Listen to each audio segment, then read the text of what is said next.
Hello నమస్తే, నేను journalist Srinivas. ఈరోజు తెలంగాణ వార్తాపత్రికలో వచ్చిన వార్తలు, ఆ వార్తల వెనక వాస్తవాలు, అదేవిధంగా వార్తాపత్రికలో పెట్టిన హెడ్డింగ్లు వెనుకున్న హిడెన్ ఎజెండా ఏంటి అనే అంశాలపైన విశ్లేషణ చేద్దాం. ముందుగా విజయక్రాంతి పేపర్లో రైతన్నల కష్టాలు తీరేదన్నాడు, యూరియా బుకింగ్ యాప్తో అవస్థలు, నిమిషం వ్యవధిలోనే ఒకరోజు కోట పూర్తి, 2 బస్తాల కోసం 5-6 రోజులు ఎదురుచూపు, కౌలు రైతుల పరిస్థితి మరీ అధ్వానం, ఇప్పటి వరకు 8.50 లక్షల టన్నులు మాత్రమే పంపిణీ. నాగర్ కర్నూలు జిల్లా పెదకొత్తపల్లి సింగిల్ విండో కార్యాలయానికి తాళం వేసిన రైతులు. యాదాద్రి జిల్లా సర్వేల్లో యూరియా కోసం రైతు కన్నీరు. రైతన్నల కష్టాలు తీరేదన్నాడు, రైతన్నల కన్నీరు తుడిచేది ఇప్పుడు. ఇది తెలంగాణ వ్యాప్తంగా కొన్ని లక్షల మంది రైతులు పడుతున్న ఆవేదన, పడుతున్న కష్టాలు. దానికి సంబంధించి కాంగ్రెస్ పార్టీ అధికారంలోకి వచ్చి 2.5 సంవత్సరాలు. ప్రజాపాలన, రైతు సంక్షేమ ప్రభుత్వం అంటున్నారు. ఈ 2.5 సంవత్సరాల నుంచి వాస్తవంగా రైతులు ఎదుర్కొంటున్న ఇబ్బందులు ఏంది, రైతులకు మనం ఏం చేసినాం, ఏం చేస్తున్నాం, అసలు వాళ్ళ మనసులో ఏముందని తెలుసుకునే ప్రయత్నం కనీసం కాంగ్రెస్ పార్టీ ప్రభుత్వం చేసిందా అనే ప్రశ్న ఇప్పుడు ఉత్పన్నమవుతుంది. ఒక యూరియా కష్టం కాదు, యూరియా యాప్ కాకనే దానికి ముందు నుంచే రైతన్నల కష్టాలు చాలా ఉన్నాయి. ఆ కష్టాలని వినేటోడు లేడు, కష్టాలను పరిష్కరించేటోడు లేరు. అసలు ఆ కష్టాలు ఎప్పటికీ నెరవేరుతాయో తెలియదు. దీనికి సంబంధించి తీరేదన్నాడు అని ఒక క్వశ్చన్ మార్క్తో విజయక్రాంతి పేపర్ వార్త రాసింది రైతుల పక్షాన. ఇది మనం 2023 డిసెంబర్ 7వ తారీఖు రేవంత్ రెడ్డి గారు ముఖ్యమంత్రిగా ప్రమాణ స్వీకారం చేసిన దగ్గర నుంచి ఇప్పటి వరకు మనం పరిశీలిస్తే రైతుల విషయంలో వారు ఏం చెప్పారు? ఎన్నికల ముందు, నవంబర్ 30న జరిగిన ఎన్నికలకు ముందు ఎన్నికల ప్రచారంలో రైతు రుణమాఫీ విషయంలో 2 లక్షల రూపాయల వరకు మేము రుణమాఫీ చేస్తున్నాం కాంగ్రెస్ పార్టీ అధికారంలోకి వస్తే, ఎవరన్నా కొత్తగా లోన్లు తీసుకునే వాళ్ళన్నా తెచ్చుకోండి, జస్ట్ మేము ఇటు రావటం మాఫీ అనడం. నమ్మారు ప్రజలు, తెచ్చుకున్నారు కొంతమంది కూడా. అది అయిందా? దాని తర్వాత రైతు భరోసా మేము వస్తే 15,000 ఎకరానికి ఇస్తామన్నారు. 2 సార్లు 7,500 7,500 ఇస్తాం, కౌలు రైతులకి రైతు భరోసా ఇస్తామన్నారు. ఇదంతా రైతుల గురించే. వచ్చిందా? రైతు భరోసా 15,000 కాస్త 12,000 అయింది. ఆ 12,000 కాస్త కేసీఆర్ ఉన్నప్పుడు ఇచ్చే 10,000 అన్నా టంచనగా వచ్చి ఇప్పుడు ఆ 12,000 6,000 2 దఫలకు ఇస్తాడు. ఆ దఫ ఎప్పుడు ఇస్తాడో తెలియదు. అది దాని ఉద్దేశం ఖరీఫ్ రబీలో ఇత్తనాలు వేసే టైంలో ఇవ్వాలనేది దాని ఉద్దేశం. ఆ ఇత్తనాలు కాదు, ఓట్ల టైంలో ఇస్తున్నారు అనే ఒకటి పడ్డది. ఇదంతా ఒక ఎత్తు అయితే, ఇంకొక ఆశ్చర్యకరమైన విషయం, బాధాకరమైన విషయం, చాలా కొన్ని లక్షల మంది రైతులు ఇబ్బంది పడుతున్న విషయం. అది ప్రభుత్వానికి పైసలతో పని లేదు, ఇదంతా డబ్బులతో పని. ఇది లోన్లు మాఫీ చేయాలన్నా లేదా రైతు భరోసా వేయాలన్నా బడ్జెట్ ఉండాలి, ఆర్థిక పరిస్థితి బాగుంటే చేయొచ్చు. అదే సరే, దానికి ఒక కొంత జస్టిఫికేషన్ ఉంది.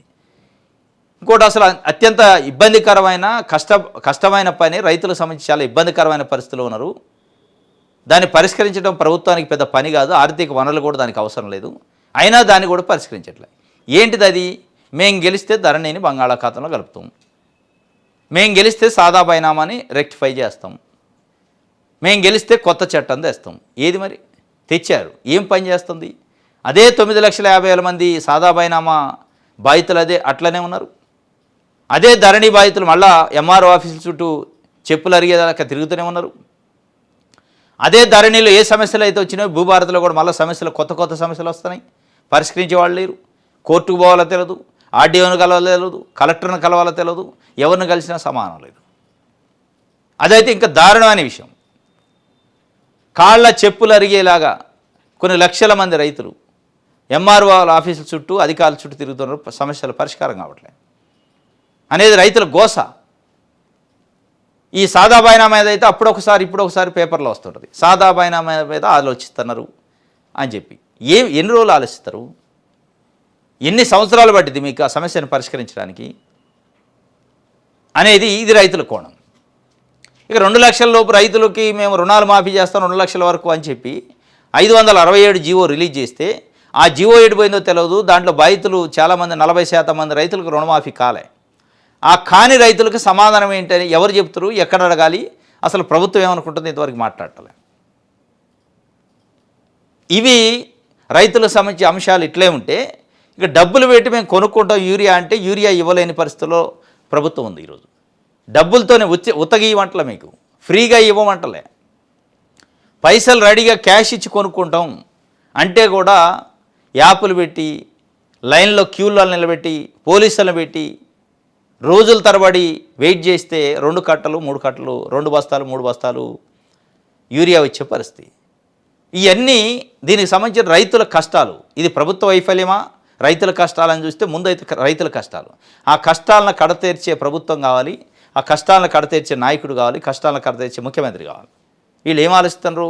63 సార్లు ముఖ్యమంత్రి ఢిల్లీకి వెళ్ళిండు, 63 సార్లు మొన్నటితోని. ఏమొచ్చింది రైతులకి? ఏం చేస్తారు రైతాంగం కోసం? మీకు 63 సార్లు ఢిల్లీ వెళ్ళటానికి టైం ఉంది, లేదంటే హిల్టిపి పైన రివ్యూ మీటింగ్లు పెట్టడానికి టైం ఉంది, ఫ్యూచర్ సిటీ 4th సిటీ పైన మాట్లాడటానికి టైం ఉంది. కానీ ఈ రాష్ట్రంలో ఉన్న రైతులు ఎదుర్కొంటున్న సమస్య పైన మాట్లాడటానికి కూర్చోవడానికి టైం లేదు. అంటే మీ ప్రాధాన్యతలు ఏంటి, మీ ప్రయారిటీస్ ఏంటి అనేది దీన్ని బట్టి అర్థమవుతుంది.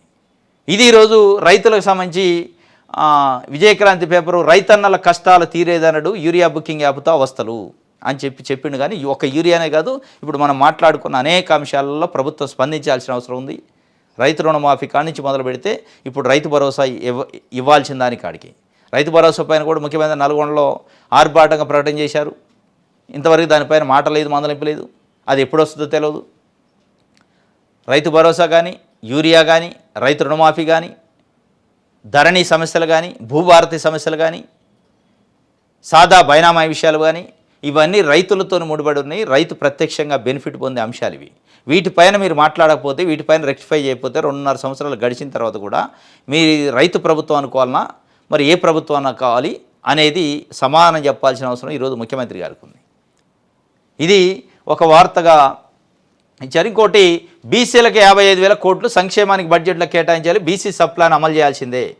విద్యా ఉద్యోగ కాంట్రాక్టులలో 42% రిజర్వేషన్లు కేటాయించాలి, ఇస్తే తీసుకుంటాం లేకుంటే గుంజుకుంటాం, లేదా రాష్ట్రాన్ని అగ్నిగుణం చేస్తాం. టీఆర్పీ అధ్యక్షుడు ఎమ్మెల్సీ తీర్మానం మల్లన్న పార్టీ కార్యకర్తలతో అసెంబ్లీ ముట్టడికి ప్రయత్నం అడ్డుకున్న పోలీసులు. తీర్మానం మల్లన్న ఒక ప్రపోజల్ పెట్టిండు కొత్తగా, బీసీలకు 55,000 కోట్ల బడ్జెట్ ఇవ్వాలి అని చెప్పి. 55,000 కోట్ల బడ్జెట్ అంటే దాదాపు 25%. 3 లక్షల కోట్లు, 25 కంటే తక్కువే. 3 లక్షల కోట్ల దగ్గరలో 3 లక్షల కోట్లు, 3 లక్షల కోట్ల పైచీలకే బడ్జెట్ పెడతారంటున్నారు. దాంట్లో స్పెషల్గా బీసీల కోసమే 55,000 కోట్లు మాకు అవసరం అని అడుగుతున్నారు. 55,000 కోట్లు వాస్తవంగా రాహుల్ గాంధీ చెప్పిన మాటల ప్రకారం అయితే ఈ 55,000 కోట్లు కూడా తక్కువే, ఇంకెక్కువ ఇవ్వాలి. ఎందుకు? రాహుల్ గాంధీ ఏం చెప్పిండు? రాహుల్ గాంధీ మాటల్లో ఏముంది? రాహుల్ గాంధీ సిద్ధాంతం ఏంటి అంటే, రాహుల్ గాంధీ ఏం చెప్పిండంటే దేశవ్యాప్తంగా కులాల గణన చేయాలి, ఏ కులంలో ఎంతమంది జనాభాను లెక్కేసి ఆ లెక్క ప్రకారం సంపదను పంపిణీ చేయాలి, ఎవరెంతో వారికి అంత సంపదను పంపిణీ చేయాలని అన్నాడు. ఆ లెక్క దేశవ్యాప్తంగా కాలేదు కానీ మన రాష్ట్రంలో అయిందిగా. మన రాష్ట్రంలో లెక్క తేలిన ప్రకారం 56% మంది బీసీలు ఉన్నారు. 56% మంది బీసీలు, ఎస్సీ ఎస్టీలు మిగతా వాళ్ళు అంతా కలిసి 80% మంది, ఇక మిగతా ఫార్వర్డ్ క్యాస్ట్లో ఒక 20%. ఇప్పుడు కేటాయింపులు చేయాల్సింది 56% బడ్జెట్లో బీసీలకు కేటాయించాలి. అది సప్లాన్ అనుకోండి, ఏదని అనుకోండి. 55,000 కోట్లు కాదు. అప్పుడు 56% అంటే 3 లక్షలలో 1,80,000 కోట్లు అయింది. 1,80,000 కోట్లు, 1,50,000 కోట్ల పైన కేటాయింపులు చేస్తే అప్పుడు రాహుల్ గాంధీ మాట నిలబెట్టినట్టయింది, రాహుల్ గాంధీ సిద్ధాంతం అమలైనట్టయింది. కానీ మా తీర్మానం వలన అయితే సరే 55,000 కోట్లైనా కేటాయించండి అంటే అది కూడా కేటాయించే అవకాశాలు కనపట్టలే. ప్రభుత్వం వ్యవహార తీరు చూస్తుంటే వారు దాంతోపాటు విద్యా ఉద్యోగాలలో కాంట్రాక్టులలో కూడా 42% కేటాయించాలి అని చెప్పారు. ఆ 42 కథ కంచికి పోయింది. ఇది బీసీల డిమాండ్ అయితే బడ్జెట్ ముందు ఒక పెద్ద ఎజెండానే తీర్మానం వలన ప్రభుత్వం ముందు పెట్టిండు, తెలంగాణ సమాజం ముందు పెట్టిండు. దీనిపైన వాస్తవంగా డిస్కషన్ జరగాల, చర్చ జరగాల. ఎవరెంతో వాళ్ళకంత సంపద పంపిణీ చేస్తా అని రాహుల్ గాంధీ చెప్పిన తర్వాత ఆ రాహుల్ గాంధీకి సంబంధించిన పార్టీ ఇక్కడ అధికారంలో ఉన్నాక మరి ఆ సంపద పంపిణీ జరగాలి కదా. కులగన్న చేసిన అని గొప్పలు చెప్పుకుంటున్న కాంగ్రెస్ పార్టీ ఆ కులగన్న ఫలితాన్ని ప్రజలకు అందించాలి కదా అనేది ఒక కీలకమైన పాయింట్ని చెప్పిండు తీర్మానం వలన. మరి ఏం చేస్తారో చూడాలి. బీసీ సబ్ ప్లాన్ వెంటనే అమలు చేయాలి, గన్ పార్క్ వద్ద బీసీ సంఘాల నాయకుల నిరసన. ఇది బీసీ సబ్ ప్లాన్ గురించే సేమ్ ఇది. రైట్.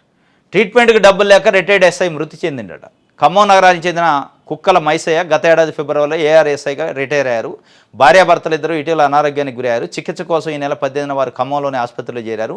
మెరుగైన చికిత్స కోసం భార్యను హైదరాబాద్కు తరలించగా మైసయ్య బుధవారం రాత్రి చనిపోయారు. ఆయన కుటుంబ సభ్యులు ఆసుపత్రి బిల్లులు చెల్లించలేని పరిస్థితులు ఉండడంతో రిటైర్ పోలీస్ అధికారుల సంఘం కొద్ది మొత్తంలో బిల్లులు చెల్లించి భౌతిక గాయాన్ని ఇంటికి తరలించింది. మైసయ్యకు రిటైర్మెంట్ బెనిఫిట్స్ 55 లక్షల వరకు రావాల్సి ఉందని కుటుంబ సభ్యులు చెబుతున్నారు. ఆ డబ్బులు సకాలంలో అంది ఉంటే భార్యాభర్తలిద్దరికీ మెరుగైన వైద్యం చేయించుకునే అవకాశం ఉండేదని అంటున్నారు. 700 కోట్లు ఎటు చాలతలేవని చెప్పి అంతకంతకు పెరుగుతున్న రిటైర్మెంట్ బెనిఫిట్ల భారం, బీఆర్ఎస్ నిర్వాహకంతో ఆదాయంలో 3వ వంతు ఉద్యోగుల జీతాలు పెన్షన్లకే కోర్టు మెట్లు ఎక్కుతున్న రిటైర్డ్ ఉద్యోగులు. ఫైనాన్స్ సెక్రటరీపై వారానికి 60 నుంచి 70 కంప్లైంట్లు, కంటెంప్ట్ కేసులు వస్తున్నాయట. 9,000 కోట్లు దాటిన బకాయిలు, తీవ్ర ఇబ్బందులు మాజీ ఉద్యోగులు. ఆరోగ్య సమస్యలు వస్తే అంతేగది. రిటైర్మెంట్ బెనిఫిట్స్కి సంబంధించి పెద్ద ఎత్తున సఫర్ అవుతుండట ఉద్యోగులు. ఇది మన కళ్ళ ముందు కనపడుతుంది. ఒక రిటైర్డ్ ఎస్ఐ హాస్పిటల్లో ఫీజులు డబ్బులు కట్టలేని పరిస్థితుల్లో చనిపోయే పరిస్థితి ఉంటే రాష్ట్ర ప్రభుత్వం ఆలోచించాలి వాస్తవంగా. అంటే మన ప్రభుత్వం కోసం, ప్రజల కోసం దాదాపు 58 సంవత్సరాల పాటు పనిచేసి సేవ చేసి ఆయన రిటైర్ అయిన తర్వాత ఆయనకి చట్టబద్ధంగా రావాల్సిన హక్కుని, చట్టబద్ధంగా రావాల్సిన రిటైర్ బెనిఫిట్స్ని ఇవ్వలేని పరిస్థితుల్లో అంత దౌర్భాగ్యమైన దివాలా కోరుగా ప్రభుత్వం ఉంటే ఎటు తీసుకెళ్తారు ప్రభుత్వాన్ని? పదే పదే రైజింగ్ తెలంగాణ అంటారు, గ్లోబల్ రైజింగ్ తెలంగాణ. దేనికి రైజింగు? ఒక ఆఫ్టర్ ఆల్ ఒక రిటైర్ అయిన ఎంప్లాయీకి 55 లక్షలు ఆఫ్టర్ ఆల్ ఇవ్వలేని పరిస్థితులు ఉంటే, ఆ ప్రాణం గాలిలో కలిసిపోతే మీ నిర్లక్ష్యం వల్ల, మీ నిర్వాహకం వల్ల ఇది రైజింగ్ తెలంగాణ ఎట్లయింది? రైజింగ్ తెలంగాణ విజన్ 2047, విజన్ 2028 ఈ దేనికి విజన్లు? ఒక ఎంప్లాయీస్కి రావాల్సిన బెనిఫిట్స్ను కూడా ఇవ్వలేని పరిస్థితుల్లో ఉంటే ఇది రైజింగా, ఫాలింగా? ఏది రైజింగు, ఏది ఫాలింగు? కాబట్టి దీనిపైన ఇప్పటికైనా ప్రభుత్వం ఇటువంటి 1-2 అంశాలనైనా కనీసం వాళ్ళ కళ్ళకి వాళ్ళకి తట్టాల, వాళ్ళ గుండెలకు తగలాలి ఈ మాటలు. తగిలైనా కనీసం రివ్యూ చేయండి. హిల్టిపి పేరుతోనే దాదాపు 5,000 కోట్ల రూపాయల విలువ చేసే భూముల్ని ప్రైవేటు పారిశ్రామికవేత్తలకు ఇవ్వడానికి ముందుకు వచ్చారు మీరు. అదే భూమిని హెచ్ఎండిఏ తీసుకొని లేఅవుట్లు చేసి వెంచర్లు చేస్తే 10 లక్షల కోట్లు వస్తాయి. 5 లక్షల కోట్ల భూమి ఇంకొక 10 లక్షల కోట్లు అదనంగా వస్తాయి. దాంతో మొత్తం తెలంగాణ అప్పులు పోతే తెలంగాణ ఆర్థికంగా బలపడే రాష్ట్రంగా ఉంటుంది. దాన్ని తీసిపోయి ప్రైవేట్ వాళ్ళ చేతిలో పెడతామని హిల్టిపి అని జీవో నెంబర్ 27 చేశారు. ఇప్పుడు కోర్టులో పెండింగ్లో ఉంది. అదే కోర్టు చెప్పకపోతే ఇప్పటికి అయ్యేపోవు. ఇటువంటి దొడ్డిదారి నిర్ణయాలు తీసుకునే బదులు ఫ్యూచర్ సిటీ, 4 సిటీ అని, అది ఎవరి ఫ్యూచర్ కోసం, ఎవరి దానికోసం కానీ దానిపైన దృష్టి పెడతాను. కానీ ఇక్కడ ప్రాణాలు పోతున్నాయి పాపం. 58 సంవత్సరాలు ఈ రాష్ట్రం కోసం, ప్రభుత్వం కోసం సర్వీస్ చేసే ప్రజల కోసం పైసలు లేక ప్రాణాలు పోగొట్టుకునే పరిస్థితి వస్తే ప్రభుత్వం ఆలోచించాలి కదా, ఆలోచించదు. దానంపై ఏది దారి? పెను సవాలుగా మారిన దానం నాగేందర్ అనర్హత కేసు ముంచుకొస్తున్న సుప్రీం గడువు. 12న ధిక్కారణ పిటిషన్పై విచారణ, స్పీకర్కి అగ్ని పరీక్ష. కాంగ్రెస్ చిక్కుముడి. అనర్హుడని ప్రకటిస్తే క్రెడిట్ కొట్టేనన్న బీఆర్ఎస్. గ్రేటర్ కార్పొరేషన్ ఎన్నికల వేళ రాజకీయంగా సర్కార్కి ఇబ్బందికర పరిస్థితి. బీఆర్ఎస్ సస్పెన్షన్ వేటును సాగ్గా చూపడానికి వీల్లేని పరిస్థితి. స్పీకర్ నిర్ణయంపై సర్వత్రా ఉత్కంఠ. ఇది దానంపై ఏది దారి అంటే ఏముంటుంది దారి? సస్పెండ్, అనర్హత వేటేయాలి. ఇక దారి ఏముంటుంది? దానికి క్లియర్గా కనపడుతుంది. ఆయన బీఆర్ఎస్లో గెలిచిండు, పోయి కాంగ్రెస్ పార్టీలో జాయిన్ అయ్యిండు. కాంగ్రెస్ పార్టీలో జాయిన్ అయ్యి ఏం చేసిండు? కాంగ్రెస్ పార్టీ బీఫామ్ పైన సికింద్రాబాద్ ఎంపీగా కాంటాక్ట్ చేసిండు.